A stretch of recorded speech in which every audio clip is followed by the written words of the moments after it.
அம்மாவின் தந்தை தமிழ் சேனலுக்கு உங்களை அன்போடு வரவேற்கிறேன். இன்றைக்கி நம்ம வந்து அமாவாசை சமையல் தாங்க பார்க்க போகிறோம். நான் என்ன பிளான் பண்ணியிருக்கேன்னா, சாம்பார், முள்ளங்கி, கத்திரிக்காய், பூசணிக்காய், மாங்காய், கேரட் போட்ட நூக்கல் போட்ட ஒரு சாம்பார். சாதம் இங்கே அரிசி ஊற வச்சுருக்கேன் சாதத்துக்கு. அதுக்கப்புறம் பார்த்திங்கன்னா கத்திரிக்காய், வாழைக்காய் போட்ட ஒரு புளிமண்டி. கத்திரிக்காய், வாழைக்காய், வெங்காயம், தக்காளி சேர்த்து குழம்பு மிளகாய் தூள் சேர்த்து நல்லா வேக வச்சிடலாம், உப்பு சேர்த்து. அதோட தாளித்து கொடுத்தா போதும். அடுத்தது பார்த்திங்கன்னா காலிஃப்ளவர் பட்டாணி வறுவல், ரசம், சாம்பார். அவ்வளோதாங்க, கதம்ப சாம்பார். அவ்வளோதான் இன்றைக்கி சமையல். இப்போ வந்து ஒவ்வொன்றா நம்ம வந்து தாளித்து கொட்டிட்டோம்னா கொதிக்க வச்சிடலாம். எப்போவுமே ஒரு சமையலுக்கு தேவை 2 கடாய் 2 குக்கர். ரொம்ப வேகமாக நம்ம குயிக்காக வேலையை முடிச்சிடலாங்க. அதுவும் முதல்ல நம்ம பிளான் பண்ணி எல்லா காயும் நறுக்கி வச்சிட்டோம்னா மடமடன்னு வேலையாகிடும். நான் பருப்பு முதலையும் வேக வச்சு எடுத்துட்டேன். அதே போல் கத்திரிக்காய், வாழைக்காய், புளிமண்டியும் வேக வச்சு எடுத்துட்டேன். இப்போ ஒவ்வொன்றா நம்ம தாளிச்சு இதில் காய்க்கு அந்த பக்கம் ஒரு கடாய் வச்சுருக்கேன். அது வந்து வாழைக்காய், கத்திரிக்காய், புளிமண்டிக்கு தாளிப்பு கொடுத்துடலாம். கடுகு, சீரகம், வெந்தயம்.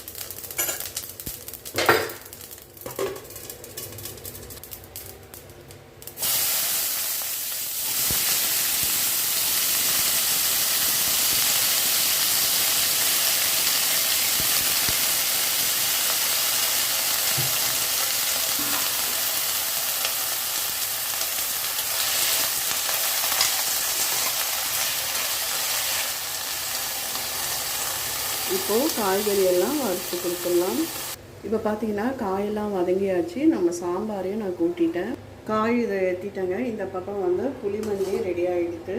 இந்த பக்கம் ரசம் தாளித்து கொட்டிட்டேன். இனி வறுவலும் சாதமும் மட்டும்தான். இப்போ பார்த்தீங்கன்னா காலிஃப்ளவர் பட்டாணி வறுவலுக்கு வெங்காயம், தக்காளி சேர்த்துருக்கேன். தாளிக்கெல்லாம் வேண்டாம். இருக்குது ஸ்வீட் பண்ணலான்னு பார்த்துங்க, ஓட்ஸ் எல்லாம் பண்ணலான்னு பார்த்தேன். நேற்று தான் கேக்கு எல்லாருக்கும் சுகர் ரொம்ப ஏறிடும். அதனால் இன்னொரு நாள் பார்த்துக்கலாம். எங்கள் மாமியாருக்கு வந்து கேசரியும் புளி சாதமும் ரொம்ப பிடிக்குங்க. வச்சு வச்சு சாப்பிடுவாங்க அவங்க.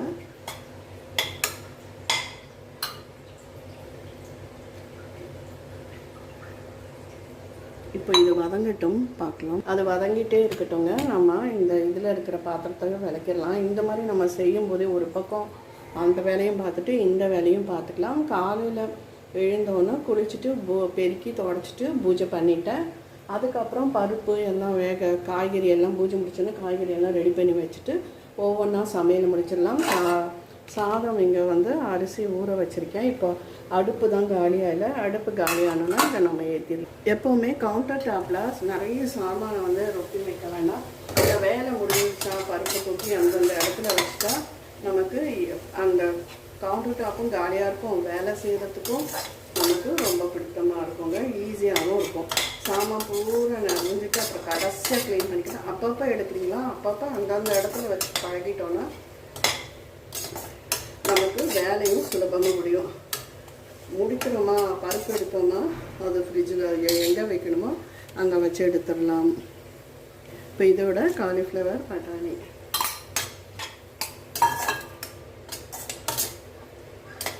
இதை நல்லா வெந்நீரில் போட்டு எடுத்துடலாங்க. இது இதோட கொஞ்சம் நேரம் வதங்கட்டும், பார்க்கலாம். டிஃபன் பாக்ஸ் ஆகட்டும், வேறு எந்த குக்கர் பாத்திரம் ஆகட்டும், நல்லா உணர விட்டு தாங்க எடுத்து வைக்கணும். உணராமல் நம்ம எடுத்து வச்சோம்னா ஒரு மாதிரி ஸ்மெல் வரும். ரெண்டாவது சாதம் வடிக்கிற பானை வந்து ஒரே பானையை எப்பவும் வச்சுக்கிட்டு இருக்காதிங்க. ஒரு பானை இந்த வாரம் ஒரு பானை யூஸ் பண்ணிங்கன்னா அதை நல்லா வெயிலில் காய வச்சுட்டு அடுத்த வாரம் அதே தான் பால் குக்கருக்கும். பால் பாத்திரம் இருந்ததுன்னா அதில் சுடு தண்ணி கொஞ்சமாக தண்ணி விட்டு கொதிக்க விட்டு அதுக்கப்புறம் பாலை ஊற்றினீங்கன்னா அடி பிடிக்காது. அது மட்டும் இல்லை, அதையும் இதே மாதிரி தான் ஒரு வாரம் இந்த பாத்திரம்னா ஒரு வாரம் இந்த பாத்திரம். அதே போல் தயிர் வச்சுருக்கீங்கன்னு வச்சுக்கோங்க. தயிர் பாத்திரத்தை டெய்லி மாற்றுங்க. இல்லை இன்றைக்கி தானே மாற்றணும், 2 நாள் ஆகட்டும் அப்படி விடாதீங்க. டெய்லி மாற்றி பாருங்கள், அவ்வளோ வாசமாக இருக்கும். தயிர் அந்த சுற்றி வர அந்த ஒரு மாதிரி ஏடு இருக்குங்களா, அதுவும் இருக்காது. குழந்தைங்க கொண்டு போகிற லஞ்ச் பாக்ஸு அதை என்ன பண்ணுங்கள், முதல்ல வந்து இப்படி கவுத்து காய வைங்க. அதுக்கப்புறம் இந்த மாதிரி நிமித்தி காய வச்சு நல்லா காஞ்சிச்சா அப்புறம் பார்த்துட்டு முடியுங்க. அது கூட ஸ்பேராக 2 செட்டு வச்சுக்கோங்க. இப்போ இதில் கொஞ்சமாக தண்ணி விட்டு வேகுது. அதுக்கு மட்டும் இல்லைங்க, கிரைண்டர் ஆகட்டும் மிக்ஸி ஆகட்டும் அந்த ஜாரை நம்ம வந்து யூஸ் பண்ணிவிட்டு நல்லா வெயிலில் காய வச்சுட்டு அதுக்கப்புறம் மூடுங்க. எப்போவுமே வீட்டில் சர்வெண்ட் இருந்தாங்கன்னு வச்சுக்கோங்க, நம்ம மற்ற வேலையை நம்ம வந்து செய்ய மாட்டோம். சரி அவங்க வரட்டும் செய்வாங்க. ஆனாலும் நம்ம கை கால் எத்தனை வயசானாலும் நம்ம கை காலுக்கு அசைவு கொடுத்துட்டே இருக்கணும். மாடி ஏறி போய் துணி காய வைக்கணும். படுத்துக்கிட்டே இருந்தோம்னு வச்சுக்கோங்க, அப்படியே படுக்கையிலே போகணும். இப்போ சர்வெண்ட் இருக்காங்க எல்லாம் பார்க்குறேன், நம்ம சமையல் வேலை அவ்வளோதான், கொஞ்ச நாள் படுப்போம் அப்படின்னு சொல்லிட்டு படுத்துக்கிட்டே இருந்தால் வேலையும் ஆகாதுங்க. ரெண்டாவது படுங்க, ரெஸ்ட் எடுங்க. ஆனால் அதுக்கேற்ற மாதிரி நம்ம வேலையும் பார்க்கணும். கை காலுக்கு எப்போவுமே அசைவு கொடுத்துட்டே இருக்கணும். உடம்பு முடியல, எனக்கு இதுதான் வியாதி, ஆகா என்னால் முடியல வயசாயிடுச்சு முடியலன்னா அதுவே மனசையும் நம்ம வந்து படுத்திடும். ஓகே நமக்கு உடம்பு முடியலையா, சரி இந்த வேலையை பார்த்துட்டு நம்ம படுத்து ரெஸ்ட் எடுப்போம், அப்படி நம்ம ஓடிட்டு இருக்கோம். எனக்கு வந்து ஏகப்பட்ட கம்ப்ளைண்ட்ஸ் இருக்குங்க, ஏகப்பட்ட 3 ஆப்ரேஷன் பண்ணிட்டு. ஆனால் நம்ம வந்து பார்த்துட்டோம் அப்படி பெல்ட் கட்டிட்டு நல்லா ஒர்க் பண்ணுவேன். படுத்துட்டோம் அப்படின்னு வச்சுக்கோங்க, எழுந்துக்க முடியாது. நம்மளால முடியல, நமக்கு இந்த ப்ராப்ளம் இருக்குது அப்படின்னு மனசளவு நம்ம பாதிச்சோம்னு வச்சுக்கோங்க. மனசு பாதிச்சா உடம்பு கண்டிப்பாக பாதிக்கும். எல்லா வேலையும் செஞ்சுருங்க, நேரம் வேலை நாளைக்கு செய்யலாம் இன்னைக்கு செய்யலாம் அப்படின்னு ஒதுக்கிட்டோம்னா அந்த வேலை அப்படியே தான் இருக்கும். எடுத்து செய்யறதுக்கு நம்மளால முடியாது, சோம்பலாக இருக்கும். அதுக்கு பதில் நம்ம அண்ணனுக்கு என்ன செய்யணுமோ அதை வந்து பிளான் பண்ணி செய்யுங்க. அது மட்டும் இல்லைங்க, இப்போ நீங்கள் வந்து வீடு பொங்கல் வந்துச்சு க்ளீன் பண்ணோம் அப்படின்னா வாரத்தில் ஒரு நாள் எப்போவுமே வீட்டை க்ளீனாக வச்சிருந்தீங்கன்னா நமக்கு வந்து அன்றைக்கி ஒரே மட்டும் பொங்கல் அன்றைக்கி செய்யணும். அப்படி உங்களுக்கு ஆஃபீஸ்க்கு வேண்டாம் இருந்தாலும் ஒரு நாள் ஒதுக்கிங்க. சாட்டர்டே சண்டே 2 பேர் லீவ் இருந்ததுன்னா சாட்டர்டே எல்லாத்தையுமே ஒட்டரை அடிச்சிருங்க. ஒரு நாள் பூஜை பாத்திரம் துளக்குங்க, ஒரு நாள் பெட்ஷீட் அலசுங்க. இந்த மாதிரி நம்ம பகிர்ந்து எடுத்துட்டு நம்ம வேலை பார்க்கும்போது அந்த ஒவ்வொரு நாளுக்கு இந்த வேலை அப்படின்னு நம்ம வந்து இது டைம் டேபிள் போட்டு வேலை செஞ்சோம்னா அந்த பொங்கல் அன்னைக்கு இருக்கிற வேலை வந்து நமக்கு இது ரொம்ப வலி கொடுக்காது. அதனால் என்ன ஆகும், நமக்கு டைமும் சேவிங் ஆகும். அது மட்டும் இல்லைங்க, நம்ம அன்றைக்கி பொங்கல் அன்றைக்கி பார்த்தீங்கன்னா அவ்வளோ ஹெவியாக இருக்கும் நமக்கு வேலை. மெயினாக லேடிஸ்க்கு எக்கச்சக்க வேலை இருக்கும். நம்ம வீட்டில் பெண் குழந்தைங்க கொஞ்சம் இந்த நினைக்கக்கூடாது அதை நினைக்கக்கூடாது, கொஞ்சம் சின்ன வேலைகளை அவங்கள செய்ய சொல்லலாம். அவங்களுக்கு எல்லா வேலையும் நம்ம இல்லாமல் அவங்க மேனேஜ் பண்ணுற அளவுக்கு குழந்தைங்க இருக்கணும். திடீர்னு நம்ம ஊருக்கு போகிறோம் நல்லது கெட்டது அப்படின்னும் போது அந்த குழந்தைங்களால மேனேஜ் பண்ணிக்க முடியணும். ஒரு ரசம் வைக்கவாது குழந்தைங்களுக்கு பெண்ணாகட்டும் ஆணாகட்டும் எல்லா வேலையும் அவங்களே செஞ்சுக்குவாங்க. அந்த வேலை நம்ம வந்து குழந்தைங்களை ட்ரெயின் பண்ணணும். பெண் ஆணும் பிரிவு இல்லைங்க, 2 பேரும் செய்யணும். இப்போ நம்ம சிங்கில் பாத்திரம் போடுறோம், சர்வெண்ட் வந்து தான் கழுவணும் அப்படின்றதுல நம்ம சாப்பிட்டுட்டு அந்த தட்டை வந்து நல்லா தண்ணி விட்டு அலம்பிட்டு தாங்க போடணும். அதே அந்த எச்சிரியோடய அப்படியே போடக்கூடாது. சர்வெண்ட்டும் அது வந்து விளக்கக்கூடாது. நம்ம வந்து நல்லா ஒரு அலம்பிட்டு அப்புறம் சிங்கில் போடுங்க. ரெண்டாவது அவங்க தட்டை அவங்க வந்து அலம்பி போடுறாரு வச்சுக்கோங்க. சாப்பிட்டு தட்டோட டேபிள் அப்படியே வச்சுட்டு இருக்கக்கூடிய சங்கதியே வேணாங்க. பொண்ணாகட்டும் மகனாகட்டும் கணவராகட்டும் எல்லாரும் எடுத்துகிட்டு போய் சிங்கில் போடணும். அந்த பழக்கத்தில் அம்மா தண்ணி கொண்டு வா, நீ தண்ணி கொண்டு வா, தண்ணி இல்லைப்பா அப்படின்னா இல்லை, அவங்க வாட்டர் கொடுத்து 1 பாட்டில் நீ ஃபில் பண்ணிக்கோ, 1 பாட்டில் நீ பண்ணிக்கோ. அதே போல் லஞ்ச் பாக்ஸ் கட்டும்போதும் குழந்தைங்களுக்கு நம்ம கட்டிட்டா கூட வாட்டர் பாட்டில் நீ ஃபில் பண்ணிக்கோ அப்படின்னு நம்ம குழந்தைங்களுக்கு பழக்கம் படுத்திட்டா நமக்கும் ஈஸிங்க. இப்போ எல்லாருமே ஒரே ஓட்டமாக ஓடிட்டு இருக்கோம். அவங்க மற்றவங்க நம்ம ஹெல்ப் பண்ணனா கூட அவங்கவுங்க வேலையை அவங்கவுங்க பார்த்தாவே போதும். லேடிஸ்க்கு உடம்பும் நல்லாயிருக்கும், வேலை பலுவும் குறையும். எங்கள் வீட்டில் அவங்கவுங்க வேலையை அவங்கவுங்க பார்ப்பாங்க. நான் தட்டை எங்கள் பையன்கிட்ட நான் சொன்ன கொண்டு போடு, நான் சிங்கில் கழுவிட்டேன். இப்போ இல்லை நான் சாப்பிட்ற அந்த தட்டு ஒரு தட்டு உனக்கு போகிறேன் இல்லை துணக்கிறது அப்படின்னு சொல்லிட்டு பண்ணுவேன். அதனால் எல்லாருமே எல்லா குழந்தைங்களுக்கும் அந்த சோம்பல் இல்லாமல் அவங்க தட்டை கொண்டு வந்து சிங்கில் போட்டு அலம்பி போடணும். அப்படியே சர்வெண்ட் வரணும்னா அவங்கவுங்க அலம்பி வைக்கணும், தண்ணி பிடிக்கணும், டைனிங் டேபிளை நீட்டாக வச்சுக்கணும், அவங்கவுங்க பரிமாறி சாப்பிட்ற அளவு நம்ம ட்ரெயின் பண்ணணும். இப்போ எல்லாருமே ஓடிட்டு இருக்கோம். அதனால் இந்த மாதிரி ட்ரெயின் பண்ணால் லேடிஸ்க்கு வீட்டில் இருக்க பெண்களுக்கு மெயினாக அவங்களுக்கு வந்து டைம் சேவிங் ஆகும், அவங்க உடம்பும் நல்லாயிருக்கும். வயதானவர்கள் வந்து இதில் கணக்கில் ரொம்ப முடியல அப்படின்னா நம்ம வந்து எல்லா வேலையும் நம்ம செய்யலாம். கை கால் உடம்புக்கு அசைவு இல்லைன்னா அவ்வளோ படுத்துட்டோம் அப்படின்னா நம்மளால் அந்த நேரத்துக்கு என்னென்ன வேலை நம்ம செய்ய முடியுமோ அந்தந்த வேலையை செய்யலாம். இது அறிவுரையாக இல்லைங்க, இது பெரியவங்க அந்த காலத்தில் நமக்கு பழக்க வழக்கங்கள்.